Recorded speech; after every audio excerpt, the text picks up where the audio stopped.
I don't think there should be some regions of the country that offer better or worse protections to elders than others. But at the end of the day, Canadians want to know that all governments are working together to improve the protection, infection control measures, anything that will ensure greater safety for the residents of these long-term care homes in every province and territory. And that's a conversation we're anxious to have.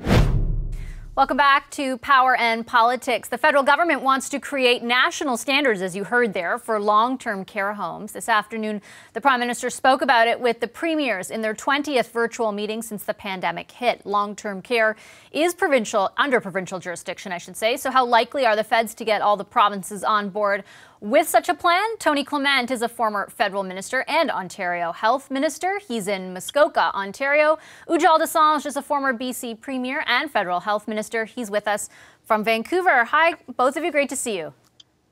Nice to be here. Mr. Dosanjh, I'll start with you. You're both in very, I think, unique positions, and that's why I wanted to speak with you guys tonight about this subject. You've served in federal government and provincial government. Obviously, putting aside the fact that this is a pandemic and very different times, take us inside what a discussion like the one that took place tonight might be like. So if the federal government all of a sudden wants some national standards in areas of provincial jurisdiction, how does that discussion kind of go? Well, first of all, nobody calls them national standards around those tables. They're called pan-Canadian, which is also in a sense, a diminution of the standard itself. But I think that the provinces, some of them, are obviously very jealous, and they jealously guard their provincial jurisdiction. Other provinces, such as perhaps Ontario, the larger provinces, are much more amenable to having national standards, not necessarily imposed by Ottawa, but worked out cooperatively and collectively by the provinces and the federal government. But anytime you talk about imposing national standards, there's a huge debate. And of course, Quebec will never agree that these are being imposed from Ottawa. So you have to actually talk to each other, begin to work through the officials and public servants, and figure out if there is a common understanding of what needs to be done, and then have some basic rules and standards governing what is going to be done, and then send the provinces way to implement those in their own way. They will never agree, all of them. Some of them might, but Quebec certainly, Ottawa, and perhaps Alberta might not agree either. Alberta also jealously guards its provincial jurisdiction, just like Quebec does. So it's rather difficult to impose standards, but it is easier to work them out collectively, so the provinces can say that these are our standards that we've come up with.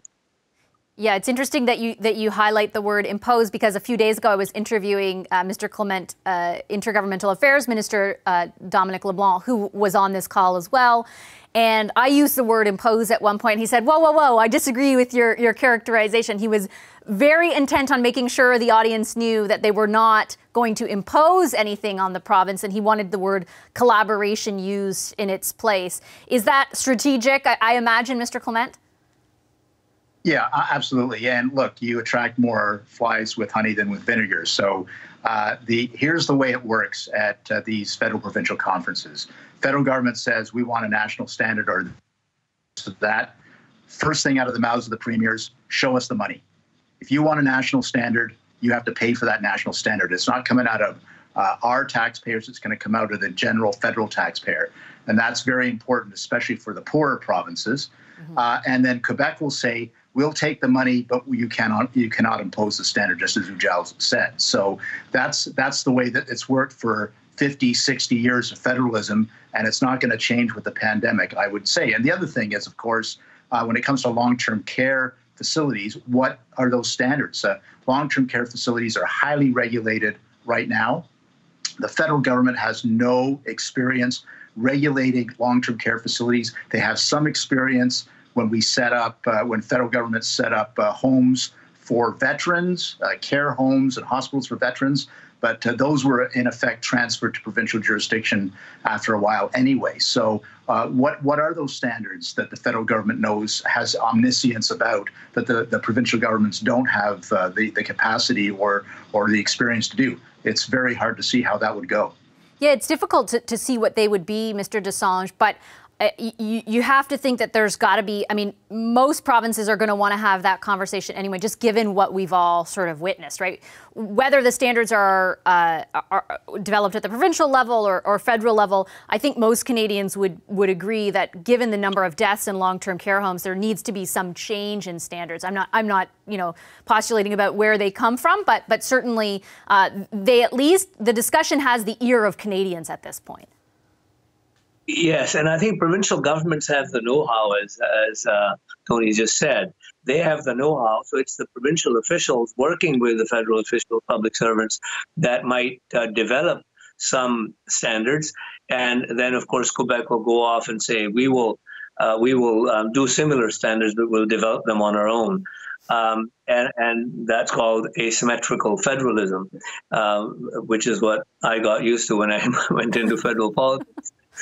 So, but I think it's really provincial jurisdiction. They have the experience. They're already regulating long-term care facilities. I think the provinces getting together with the federal government, with the federal representatives being in the room saying, we're prepared to give you money as long as you come to a consensus and have sort of national or pan-Canadian standards operating in each and every jurisdiction. I think that's doable. And Quebec will, of course, then walk away and say, we will do our own thing, which is, Quebec has, generally speaking, Quebec either meets the standards or exceeds them in most cases. So you can't really argue with them in that respect. Although I guess in this specific instance, there are some questions in particular because the worst outbreaks occurred in Ontario and Quebec, but I take your point certainly in other aspects of the discussion. Mr. Clement, you mentioned, and so did Mr. Desange, money in exchange for standards. Certainly the government in no way has indicated that that's off the table. It seems to me like they're saying it without saying it, if that makes sense. We will offer targeted money to long-term care in exchange for standards. Do you think that is the way to go? Well, I think that's the best argument the federal government has, along with the argument that you alluded to, that the public is very much in favor of improving our record on long-term care homes. After SARS in Ontario in 2003, there was a SARS report. It identified one of the problems being you had sort of casual or part-time workers who couldn't get enough pay in one institution to have a living wage. Right. So they would go to 2, 3, 4 institutions to make up a full-time job, and that potentially or did spread the disease. So the federal government might say each individual employee has a full-time position. The provinces will say, okay, that's going to cost more money. And maybe that's where you see a meeting of the minds. Give us more money for that, and we'll target it for that. Mr. Desange, timing is my other question, because Minister LeBlanc indicated, and I guess to a degree, understandably so, given that the second wave is here and we're seeing more outbreaks, that the federal government is thinking this could happen in a matter of weeks. I've never seen any sort of pan-Canadian standard agreed to in weeks in my short time covering politics. Maybe you have, but I wanted to get a sense from both of you if you think that's realistic. We're in a pandemic, I get it, but I would be surprised. I don't believe that you can do it in a matter of weeks. I think it takes just several weeks to set up a meeting amongst federal provincial officials to deal with these issues. And I think that each province will take some time to prepare its own positions. They'll have preliminary discussions, and then they will task some officials, 4, 5, 6 of them on behalf of all of the provinces and the federal government, to come up with some standards. The process is going to take time. The money can start flowing quickly. Provinces always want money, but the process will take much longer. Mr. Clement, final word to you. What about your thoughts on the timing? I know Dominic LeBlanc. Dominic LeBlanc is a friend of mine, but he's no magician. So I think it'll take a little bit longer than what he aspires to. We shall see. All right. Thank you very much, both of you, for making the time tonight. Your insights and expertise are greatly appreciated. Thanks to former health ministers Ujjal Desange and Tony Clement. Hi, I'm Vashi Capellos, host of Power in Politics. See more of our show by subscribing to the CBC News channel or click the link for another video.